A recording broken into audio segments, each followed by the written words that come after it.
tu me dis, Jean-Christophe, c'est bon? Ah oui, bonjour. Aujourd'hui, c'est la magie du Bluetooth qui va jouer de la musique. Si ce truc va bien se remettre. Je pense que vous connaissez.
Hop.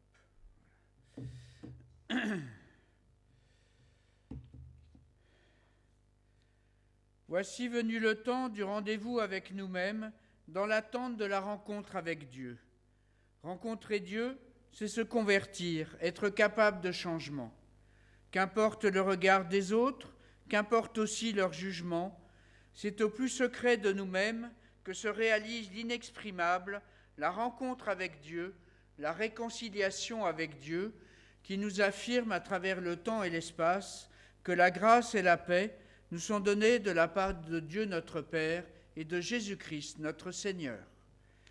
Et aujourd'hui, Francis est absent, donc on va chanter les répons a cappella.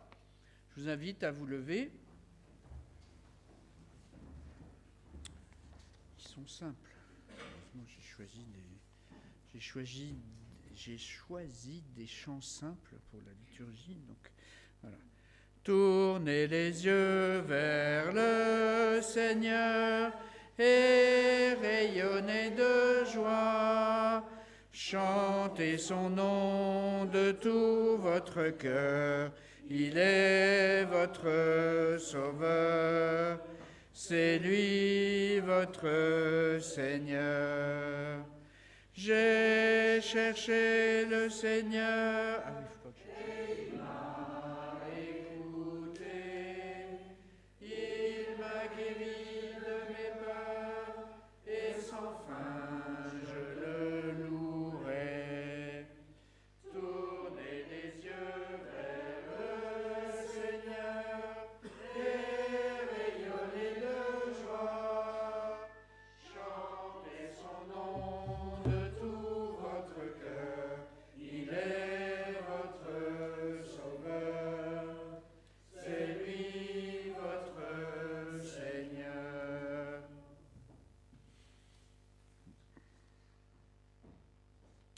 Je vous souhaite la bienvenue en ce dimanche matin où vous avez bravé les éléments et nous louons Dieu pour notre corps. Seigneur, tu me donnes les mains pour travailler, merci. Apprends-moi à les tendre vers toi quand je te fais une prière, quand je veux chanter pour toi. Seigneur, tu me donnes une bouche pour manger, merci. Apprends-moi à te dire toujours merci avec un bon sourire pour tout ce que tu me donnes et qui m'aide à grandir. Seigneur, tu me donnes des jambes pour courir et marcher. Apprends-moi à aller vers ceux qui sont seuls pour jouer ou qui n'ont pas d'amis. Seigneur, tu me donnes des yeux pour regarder.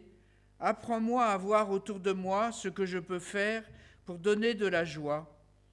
Seigneur, tu me donnes des oreilles pour entendre. Apprends-moi à écouter les autres avec patience et à entendre dans le silence. Amen. Et à la gloire de Dieu, nous chantons le psaume numéro 33. C'est un grand classique. Alors, il ne faut pas que je chante dans le micro, c'est ça. Sinon je fais sauter Internet. Bon, on sera soutenu par la musique. Alors d'abord, il va jouer la mélodie et puis après, on enchaîne. D'accord ?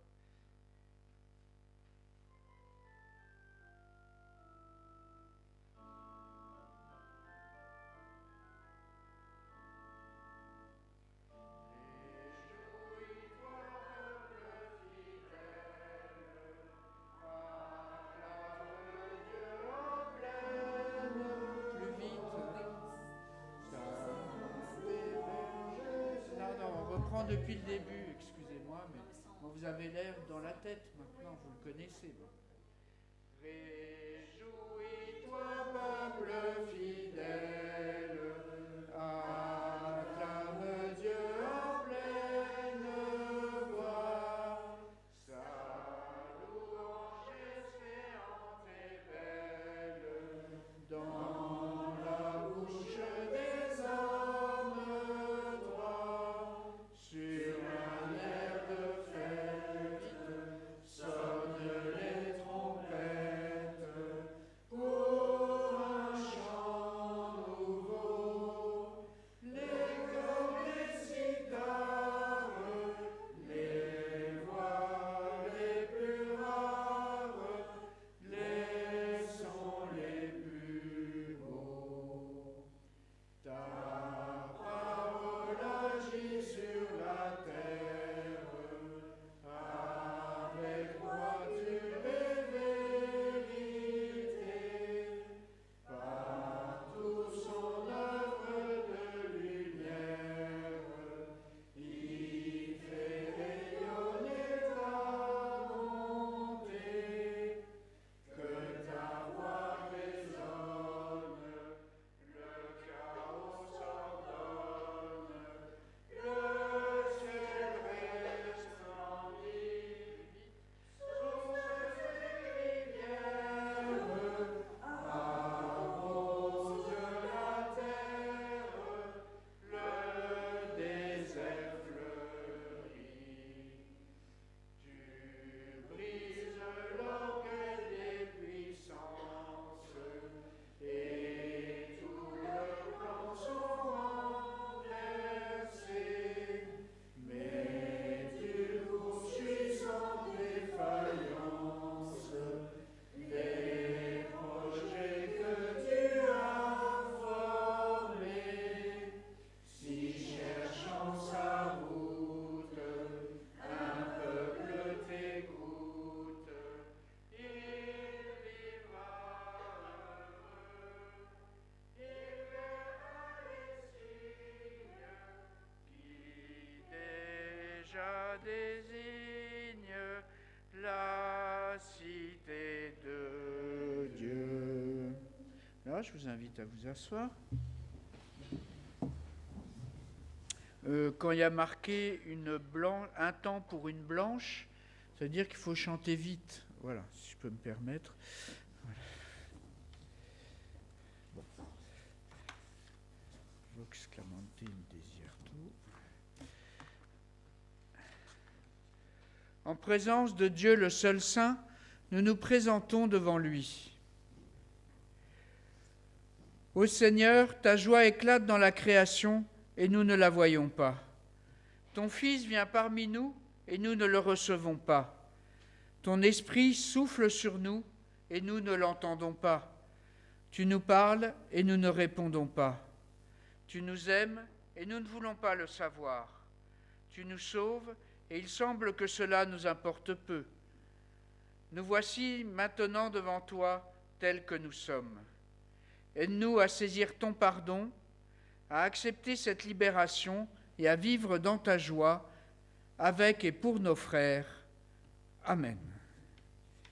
Et nous chantons donc tel que je suis. Tel que je suis, bien vacillant, ô proie, ô doute, à chaque instant, plutôt dehors, bientôt dedans, agneau de Dieu, je viens, va attendre que Sarah s'assoie. On va faire les conjugaisons ce matin. Bah, assieds-toi. Oh, c'est pas vrai. Pas de fausse pudeur. Et tu arrives pour le meilleur moment, c'est-à-dire l'annonce de la grâce de Dieu. Recevoir le pardon de Dieu, c'est dire oui à la vie tout entière. Hier est passé, demain n'est pas encore là. Aujourd'hui, Dieu t'aidera. Dieu pardonne en Jésus-Christ, qui nous conduise à dire oui à la vie tout entière, oui jusqu'à la vie éternelle. Amen. Et Brigitte arrive à temps pour chanter les paroles de la grâce, décidément. Ça commence à 10h30, je vous rappelle. Non, oui. Non, tu viens de loin. Bon, tu es absoute. Oui, n'est-ce pas ? Bon, je vous invite à vous lever pour chanter à pleine voix « Quand les montagnes s'éloigneraient ». Voilà, ça réchauffe.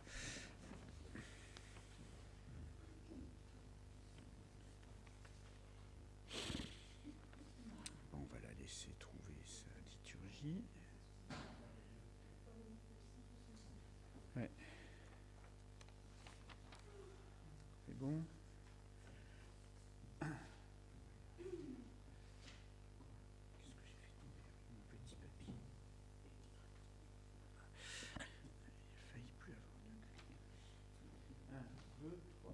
Quand les montagnes s'éloigneraient, quand les collines chancelleraient, quand les montagnes s'éloigneraient, Dieu fera tout comme il promet.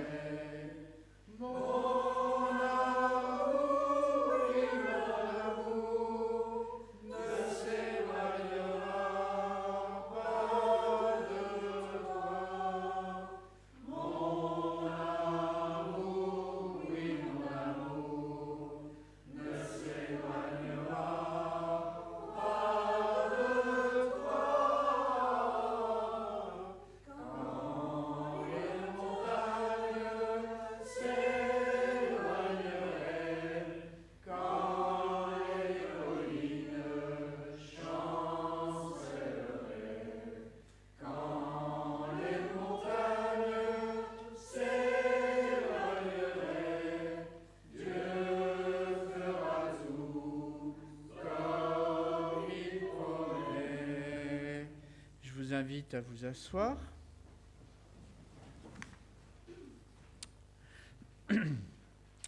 Pardonnés et libérés, nous pouvons entendre la parole de Dieu pour guider et éclairer nos existences avec ces paroles de l'apôtre Paul dans sa lettre aux Galates au chapitre 4, versets 13 que je vous invite à relire souvent. Faites-vous par amour les serviteurs les uns des autres. Toute la loi se résume dans cette seule parole, tu aimeras ton prochain comme toi-même. Le fruit que porte l'esprit, c'est l'amour, la joie, la paix, la patience, la bienveillance, la fidélité, la douceur et la maîtrise de soi. Si nous vivons par l'esprit, marchons aussi selon l'esprit. Et nous chantons des œuvres surprenantes.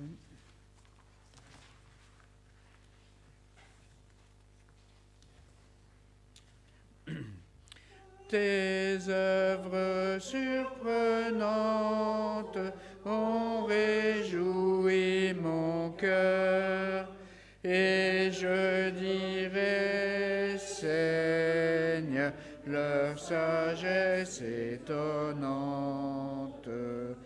Tes pensées sont profondes, plus il les étudie, plus l'homme est interdit. Ta main garde le monde.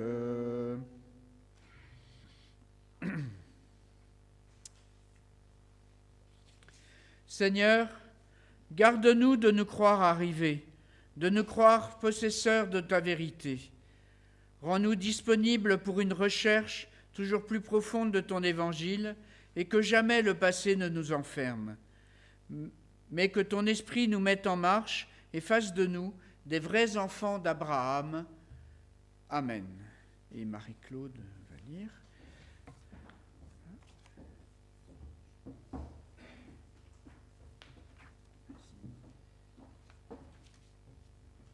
Ésaïe 52,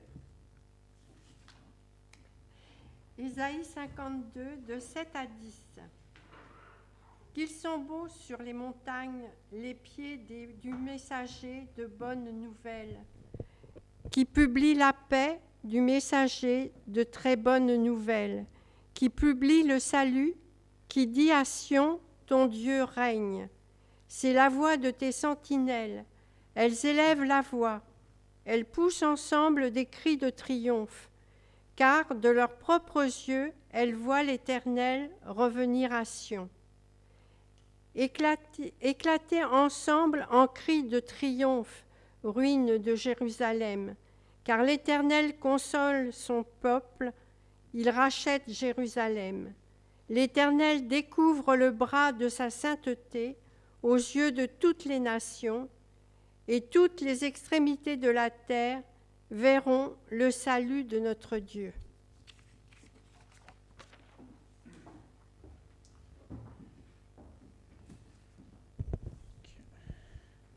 Merci. Et avant la prédication, je vous invite à vous lever pour chanter le cantique 261. 261, je ne sais plus ce que c'est. Ah oui, gloire à ton nom.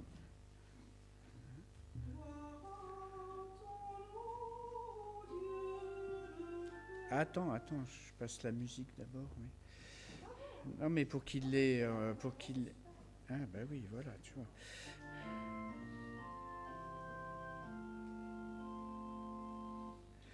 Gloire à ton nom, Dieu de paix, pour ta grâce admirable. Je me suis trompé de compte. Qui répand tant de bienfaits, les bienfaits innombrables. Ton peuple tombe à genoux, tu t'as, Seigneur, posé sur nous.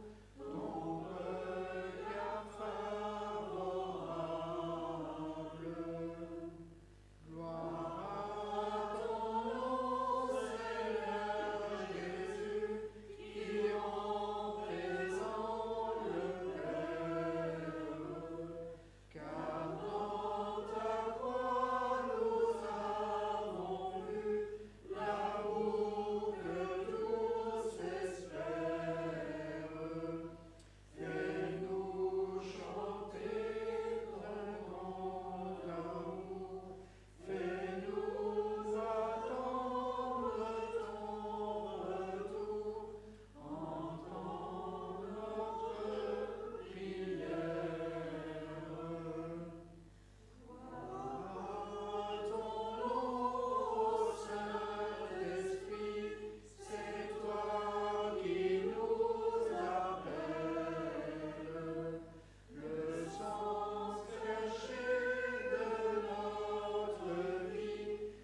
invite à vous asseoir, donc. Bon, bah, elle s'en va. Elle arrive en retard. Ah non, elle ferme la porte, c'est bien. Alors aujourd'hui, nous lisons dans l'Évangile de Luc, au chapitre 2, les versets 22 à 40. Ce que l'on appelle la présentation de Jésus au temple. Quand les jours de leur purification furent accomplis, selon la loi de Moïse, on l'amena au temple pour le présenter au Seigneur. Suivant ce qui est écrit dans la loi du Seigneur, tout mâle premier-né sera consacré au Seigneur, et pour offrir en sacrifice une paire de tourterelles ou 2 jeunes pigeons, comme c'est prescrit dans la loi du Seigneur. Et voici qu'il y avait à Jérusalem un homme du nom de Siméon. Cet homme était juste et pieux. Il attendait la consolation d'Israël, et l'Esprit Saint était sur lui. Il avait été divinement averti par le Saint-Esprit qu'il ne verrait pas la mort sans avoir vu le Christ du Seigneur. Il vint au temple poussé par l'Esprit, et comme les parents apportaient le petit enfant Jésus, pour accomplir à son égard ce qui était d'usage d'après la loi, il le reçut dans ses bras, bénit Dieu et dit.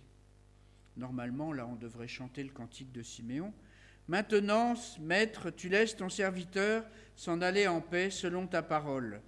Car mes yeux ont vu ton salut, que tu as préparé devant tous les peuples, lumière pour éclairer les nations et gloire de ton peuple Israël. Son père et sa mère étaient dans l'admiration de ce que l'on disait de lui. Siméon les bénit et dit à Marie, sa mère, « Voici, cet enfant est là pour la chute et le relèvement de beaucoup en Israël, et comme un signe qui provoquera la contradiction. Et toi-même, une épée te transpercera l'âme, afin que les pensées de beaucoup de cœurs soient révélées. » Il y avait aussi une prophétesse, Anne, fille de Phanuel, de la tribu d'Aser. Elle était d'un âge fort avancé. Après avoir vécu 7 ans avec son mari depuis sa virginité, elle resta veuve, et âgée de 84 ans, elle ne quittait pas le temple et servait Dieu jour et nuit par des jeûnes et des prières. Elle survint elle aussi à cette même heure. Elle louait Dieu et parlait de Jésus à tous ceux qui attendaient la rédemption de Jérusalem. Lorsqu'ils eurent tout accompli selon la loi du Seigneur, ils retournèrent à Galilée en Nazareth leur ville. Le petit enfant grandissait et se fortifiait, il était rempli de sagesse et la grâce de Dieu était sur lui.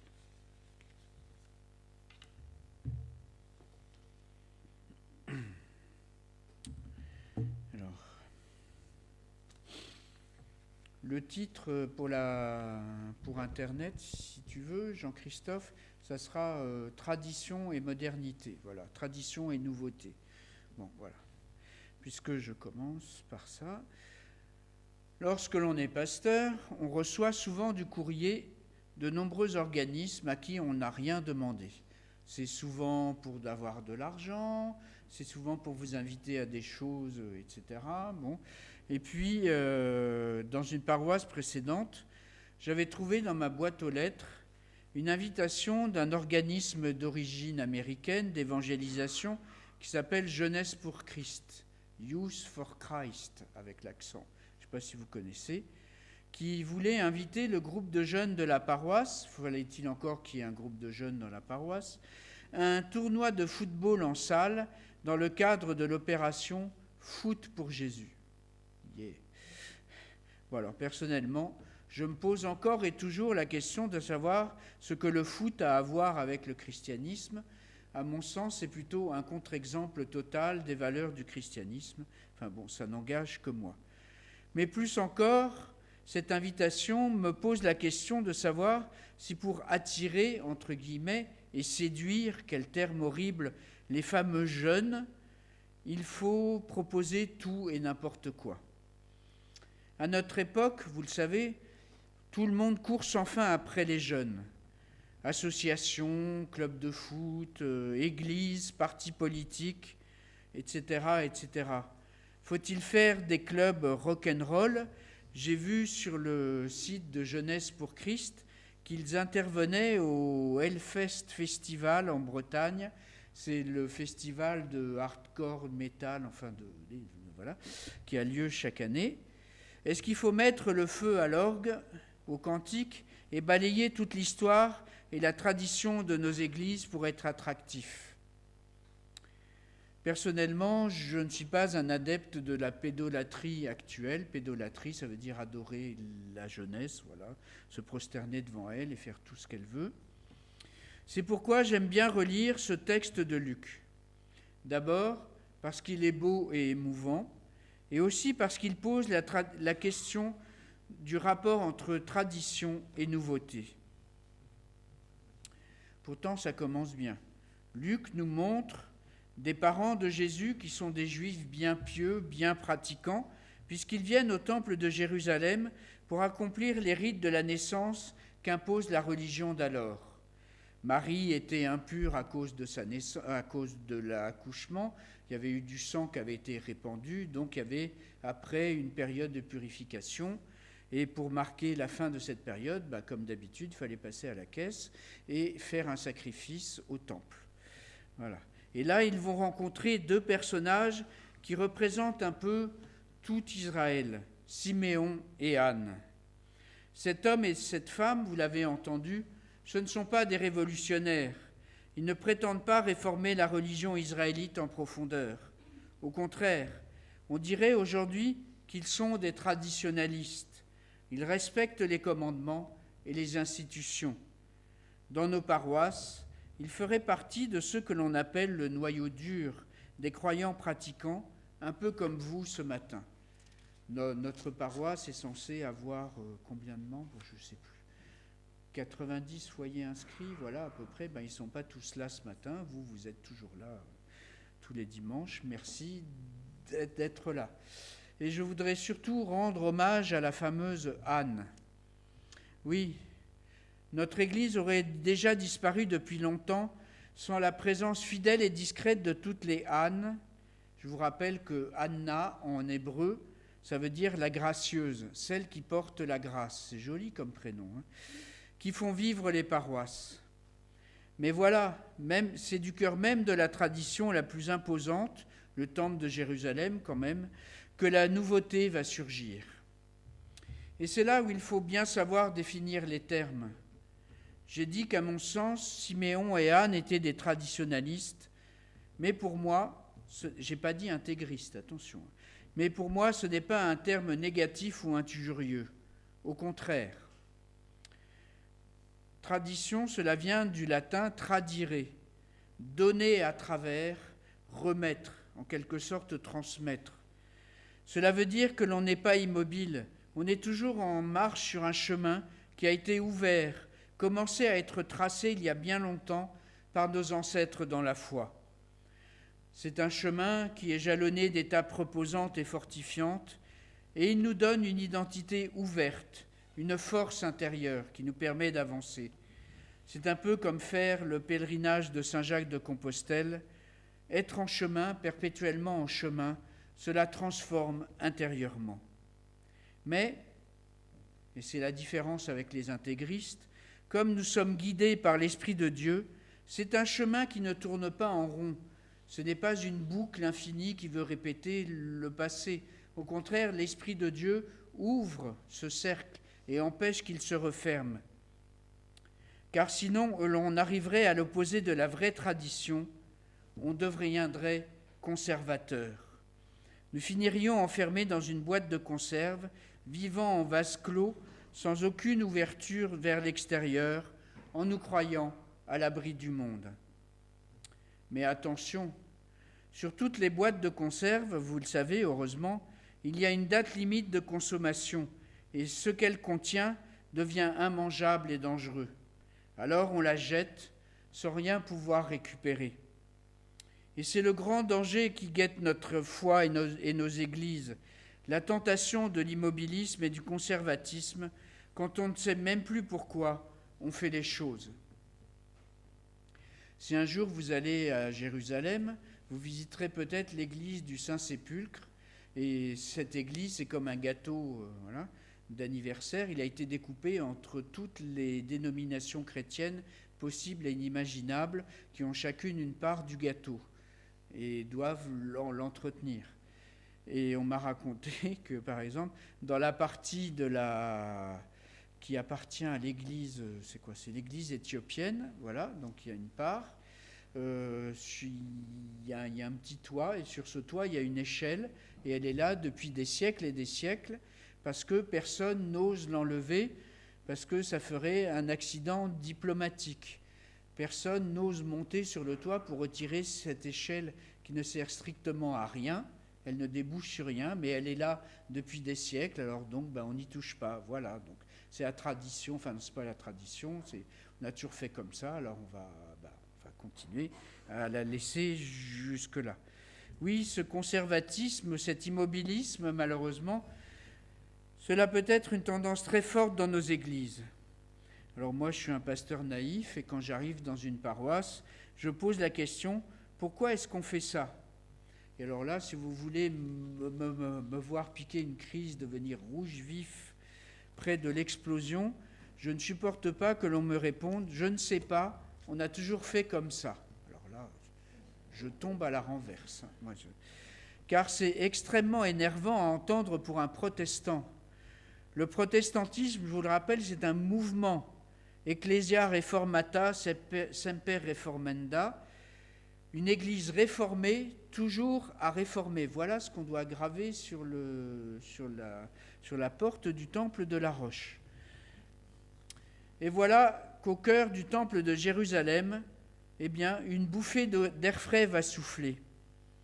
Siméon et Anne, bien qu'ils soient âgés et bien traditionnalistes, vont savoir discerner qu'un événement nouveau est arrivé à travers ce petit bébé. Et pour une fois, des personnes âgées ne vont pas ronchonner en entendant un bébé pleurer au milieu du temple. Ils ne vont pas dire « Ah, au bon vieux temps, c'était mieux, les jeunes avaient de l'éducation », mais on veut des jeunes dans notre paroisse, mais on veut des jeunes pour qu'ils reproduisent exactement ce que nous avons fait depuis toujours. Bon, alors là, on revient à la boîte de conserve, excusez-moi. Mais au contraire, Siméon et Anne vont puiser dans les ressources de la tradition. Le fameux cantique de Siméon est un collage de versets de l'Ancien Testament. Comme on l'a entendu tout à l'heure, d'Ésaïe, Siméon se sert de sa tradition religieuse pour accueillir, transmettre et ouvrir à l'universel, sortir du cadre étroit d'Israël. Et la phrase finale de ce cantique est magnifique. « Salut qu'en l'univers, tant de peuples divers vont recevoir et croire. » Car Siméon et Anne ne se considèrent pas comme les gardiens du coffre de la foi. Ils ne sont pas assis dessus en disant « pas touche » à tous ceux qui s'approchent.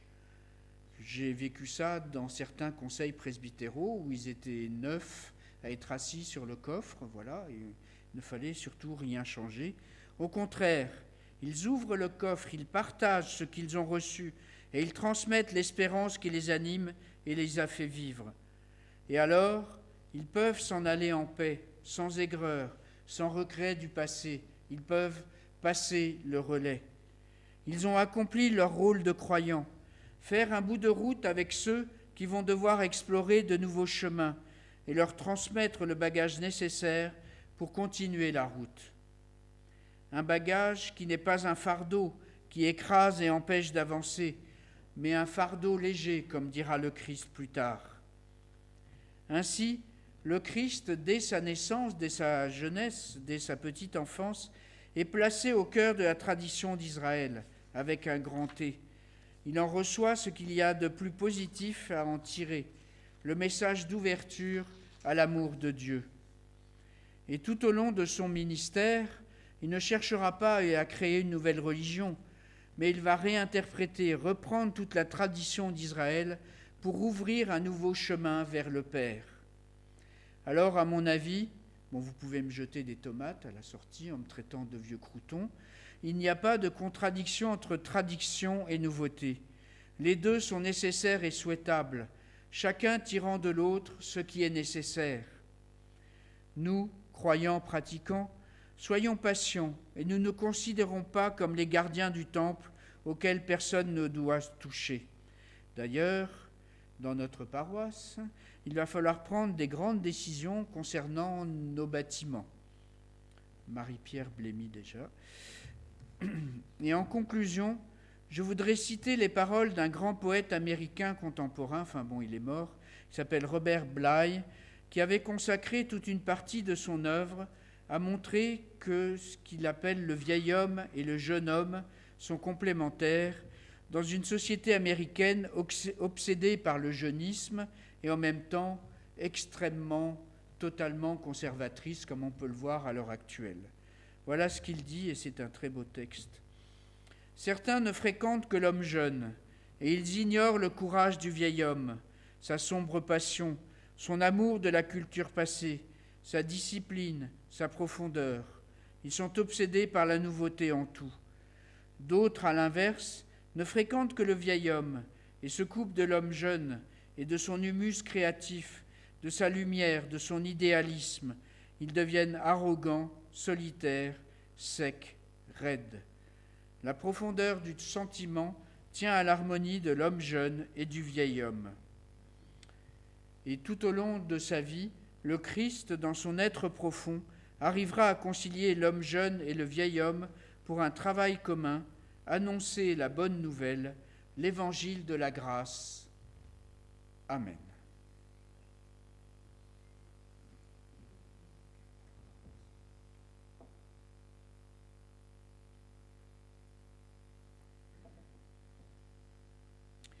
Bien, nous allons enchaîner, puisqu'il n'y a pas de musique. Je vous invite à vous lever pour chanter le cantique 626. Je crois que c'est « J'ai soif de ta présence ». On n'a pas besoin de la musique. Oui, c'est ça.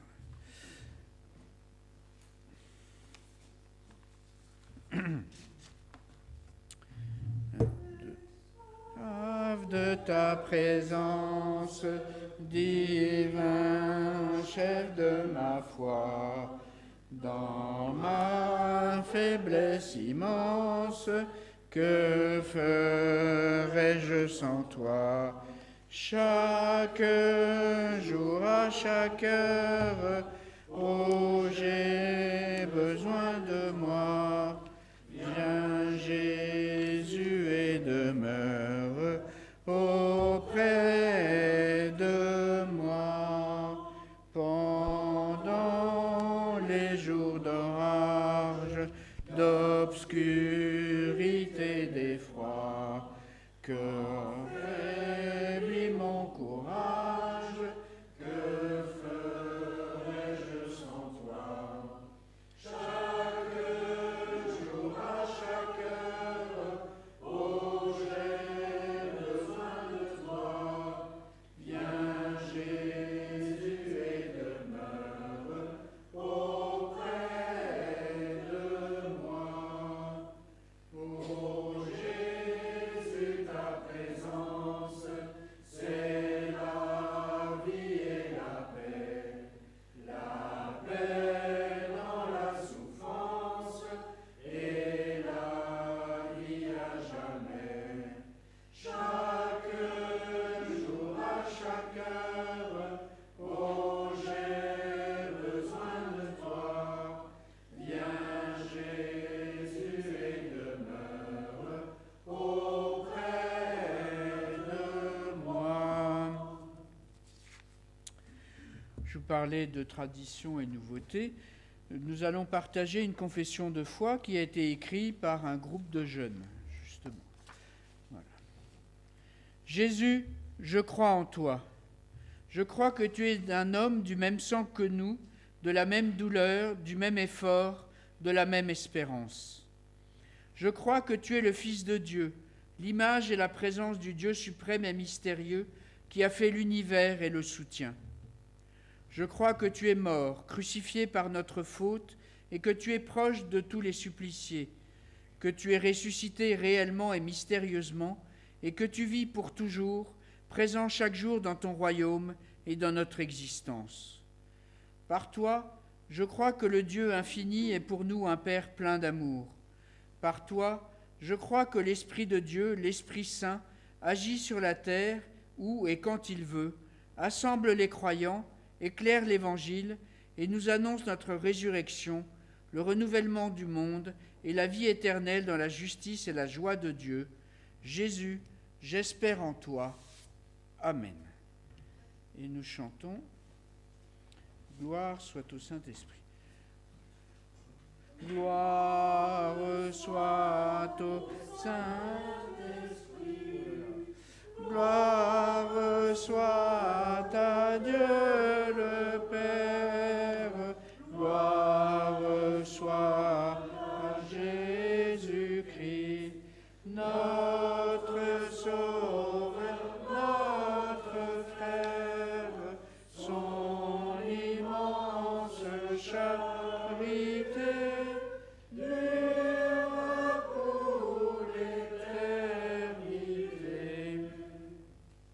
Je vous invite à vous asseoir.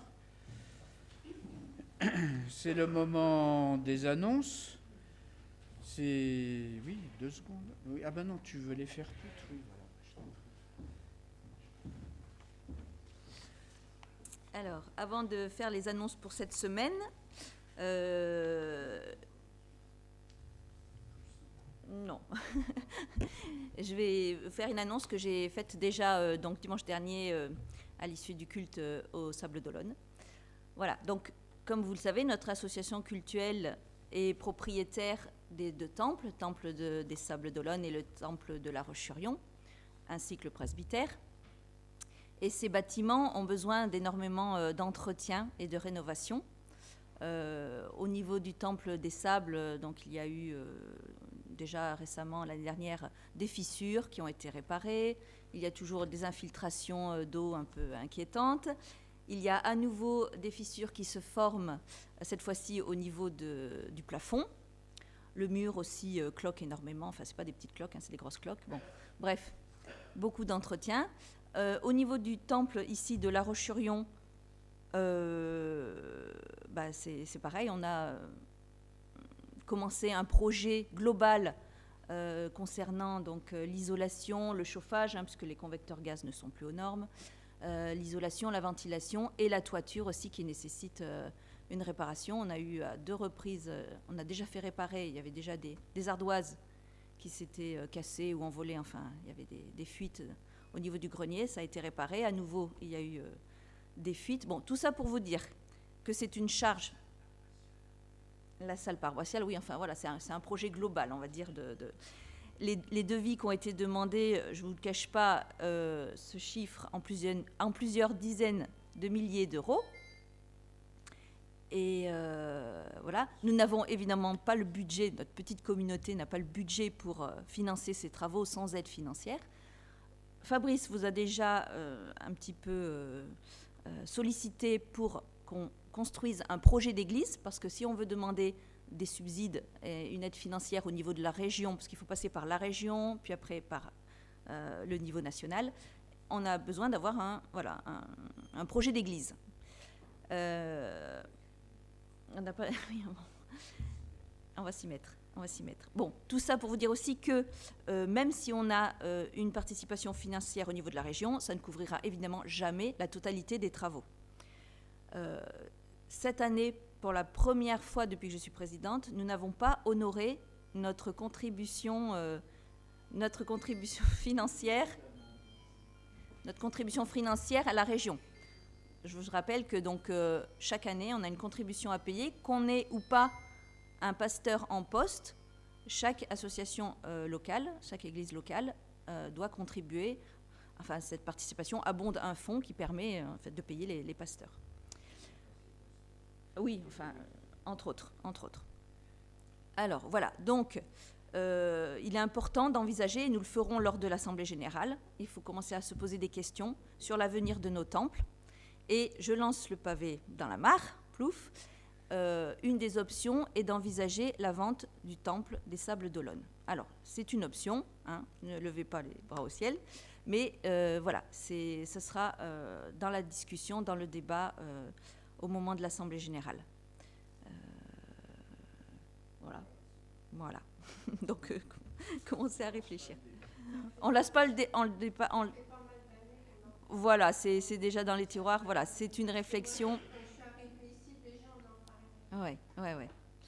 J'avais trouvé, moi, quelqu'un, quand j'étais à la région, j'avais trouvé quelqu'un qui, un monsieur, qui rachetait des temples et des églises et qui en faisait des chambres d'hôtes ou des... Bon, après, bon, voilà, le devenir du temple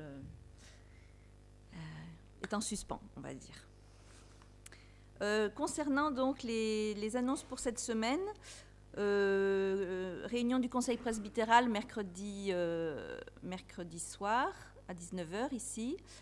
Conseil d'administration de l'entraide à 15h30 aussi, mercredi. Et jeudi, l'étude biblique à La Roche-sur-Yon à 19h. Voilà. Et dimanche prochain, donc culte à La Roche-sur-Yon présidé par Marie-Claude et culte au Sable d'Olonne à 10h30 présidé par Fabrice. Qui après part en vacances, enfin, il part, on ne sera pas là, donc voilà, jusqu'au dimanche suivant. Jusqu'au lundi, oui, bah, tu ne seras pas là dimanche, voilà. Voilà, c'est ça. Merci. Bon, merci à notre présidente. Voilà. Je vous rappelle que ce n'est pas elle qui prend les décisions, c'est le conseil presbytéral collectivement. Donc ça ne sert à rien de lui crier dessus. Hein, voilà, elle est responsable de rien. Voilà. Donc vous avez entendu, comme d'habitude, on n'a pas d'argent, la. Donc on va passer pour recueillir votre offrande. Voilà. Merci de votre générosité. L'offrande régionale cette année est de 28 500 €.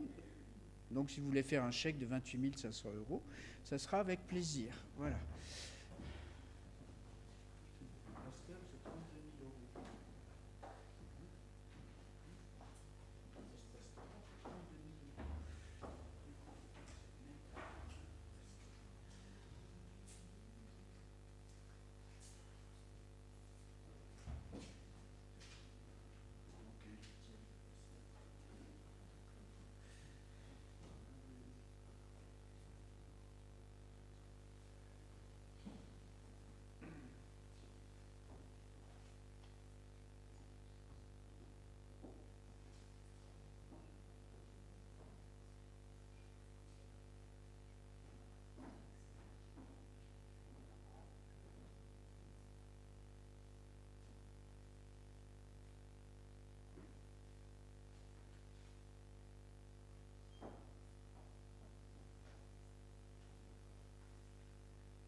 Merci Seigneur pour cette offrande que notre petite communauté fait avec joie et ténacité, pour que notre paroisse et ton Église puissent toujours vivre et rayonner.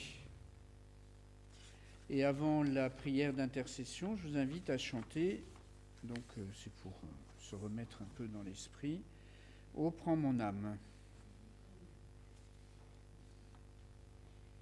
Non, on reste assis. Prends mon âme, prends-la Seigneur, et que ta flamme brûle en mon cœur, que tout mon être vibre pour toi, sois seul mon maître, ô divin roi, source de vie, de paix, d'amour, vers toi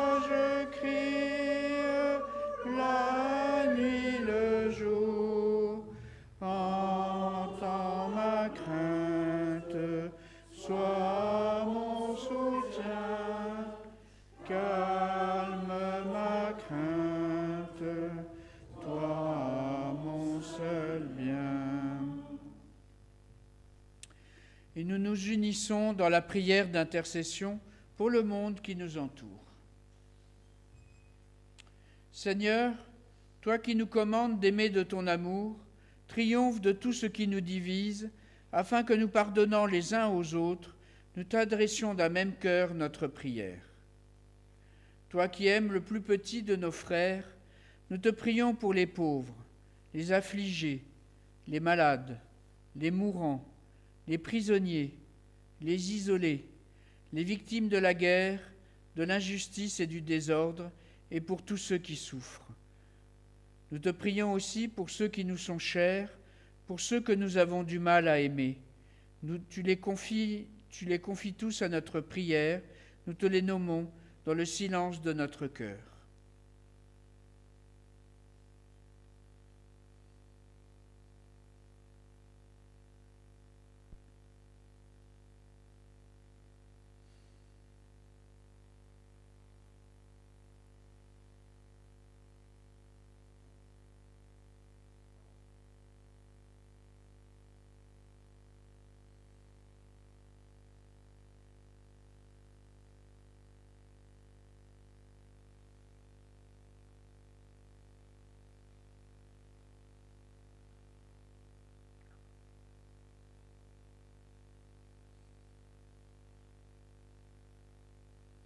Et nous te prions pour notre pays et pour toutes les nations, pour les responsables des peuples, afin qu'ils procurent à tous les hommes, la paix, la justice et la liberté.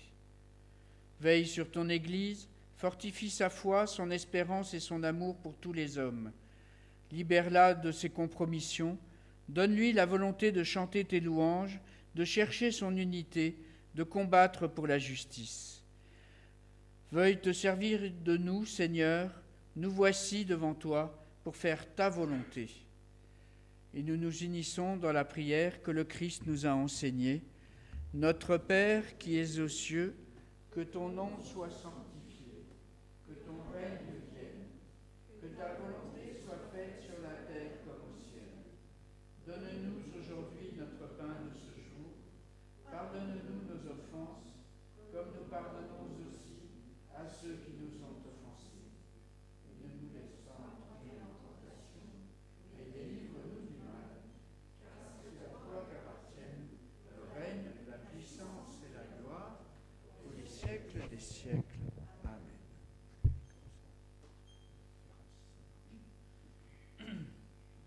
Nous allons maintenant partager le repas du Seigneur et nous rendons grâce au Seigneur notre Dieu. Il est vraiment digne et juste, c'est notre joie et notre salut de te rendre grâce en tout temps et en tout lieu. Dieu Tout-Puissant, Père éternel et saint, par Jésus-Christ notre Seigneur, pour la gloire de ta création et pour ton amour rédempteur. C'est pourquoi, avec l'Église universelle, avec les anges et toute l'armée des cieux, avec la grande nuée des témoins, en une commune allégresse, nous exaltons et nous magnifions ton nom glorieux. Je vous invite à vous lever. Et nous chantons « Nos cœurs te chantent ». Nos cœurs te chantent, nos voix aimantes te célèbrent, Fils de Dieu. Joie et lumière pour la prière, quitte enfin ce que tu veux. Nos cœurs désirent ton seul sourire, ton seul visage, ton seul message.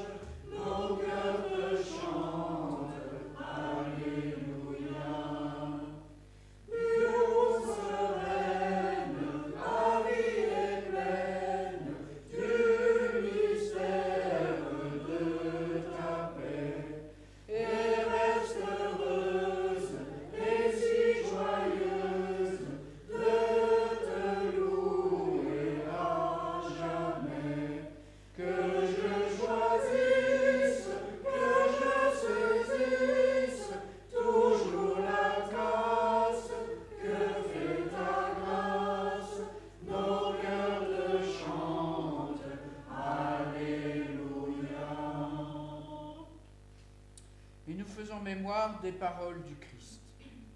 Le Seigneur Jésus, la nuit où il fut livré, célébra la Pâque avec ses disciples. Il prit le pain, et après avoir rendu grâce, il le rompit et le leur donna en disant : « Prenez, mangez-en tous, ceci est mon corps, livré pour vous. Faites ceci en mémoire de moi. » De même, après le repas, il prit la coupe, et après avoir rendu grâce, il la leur donna en disant : « Buvez-en tous, car ceci est mon sang, le sang de la nouvelle alliance, qui a été répandu pour vous et pour la multitude, pour le pardon des péchés. Faites ceci chaque fois que vous en boirez, en mémoire de moi. » Nous chantons. Seigneur, tu calmes notre faim, car tu es l'amour. Partage à tous le même pain, grâce à ton amour. Seigneur, Seigneur, oh, prends ton Église, tous nos frères de la terre, dans un même amour. Seigneur, envoie ton esprit sur nous tous ici rassemblés. Que ton royaume de paix nous soit manifesté à nous et au monde. Nous te prions afin que le partage auquel tu nous invites n'endorme pas nos consciences, qu'il soit le signe d'une humanité différente, réconciliée dans l'amour du Père. Transforme-nous, Père, dans l'amour du Christ. Aide-nous à construire la paix à chaque instant de notre vie, en abolissant tout ce qui nous sépare des autres hommes. Amen. Nous chantons pour que ton cœur brûle en nous comme un grand feu, pour que l'espoir illumine enfin nos yeux, et pour que nos voix qui chantent soient lumière et vérité. Ô Seigneur, donne-nous ton esprit d'amour. Comme les épis jadis s'éparent dans les campagnes, et comme les grappes autrefois dispersées sur les collines, sont maintenant réunies sur cette table, dans ce pain et dans ce vin, qu'ainsi, Seigneur, toute ton Église soit bientôt rassemblée des extrémités de la terre dans ton royaume. Je vous invite à venir et à former un cercle autour de la table, sans se brûler.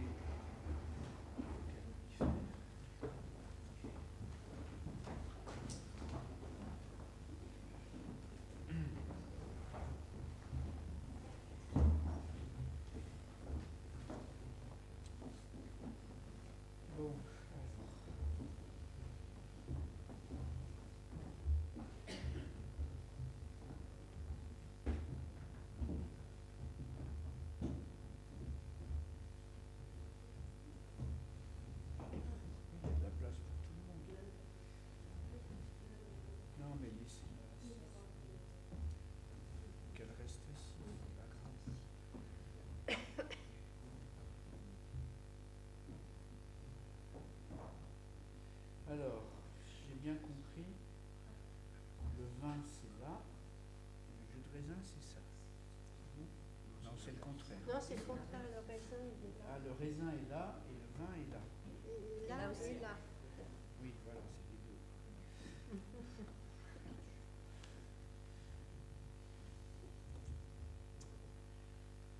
deux. Le pain que nous partageons est la communion au corps de notre Seigneur Jésus-Christ.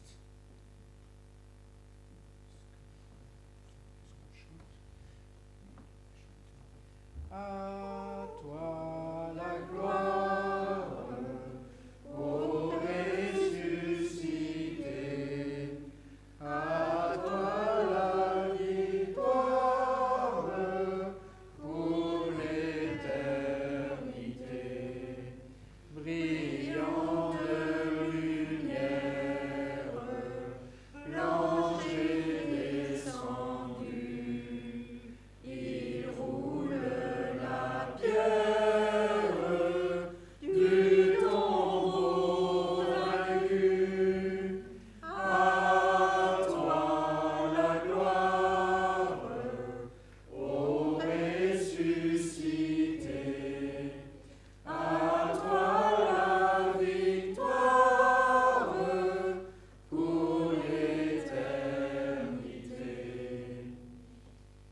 la coupe de bénédiction pour laquelle nous rendons grâce et la communion au sang de notre Seigneur Jésus-Christ, le sang de la nouvelle alliance qui a été répandu pour nous.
Craindrai-je encore, il vit à jamais, celui que j'adore, le Prince de paix. Il est ma victoire, mon puissant soutien, ma vie et ma gloire. Non, je ne crains rien. À toi la gloire, ô ressuscité. À toi la victoire pour l'éternité. Mon âme bénit l'Éternel, que ce qui est en moi bénisse son saint nom. C'est lui qui pardonne toutes mes fautes, c'est lui qui guérit toutes mes infirmités, c'est lui qui arrache ma vie à la tombe, c'est lui qui me couronne de bonté et de miséricorde. Je louerai l'Éternel tant que je vivrai, je célébrerai mon Dieu tant que j'existerai. Amen. Je vous invite à regagner votre place.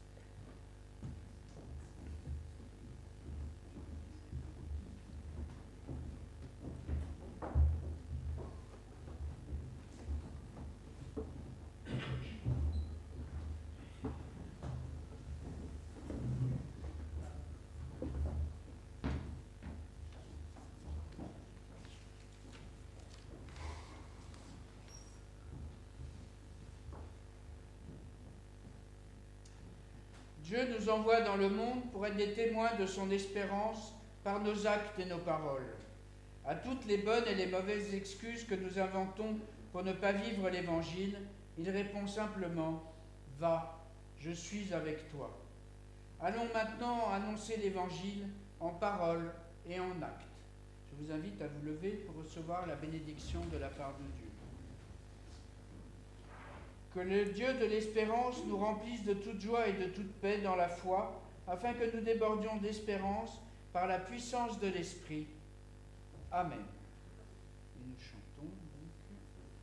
Toi, lève-toi, et va au nom du Christ, porter l'amour de Dieu au monde. Toi, lève-toi, et va au nom du Christ, porter l'amour de Dieu au monde. Toi, lève-toi,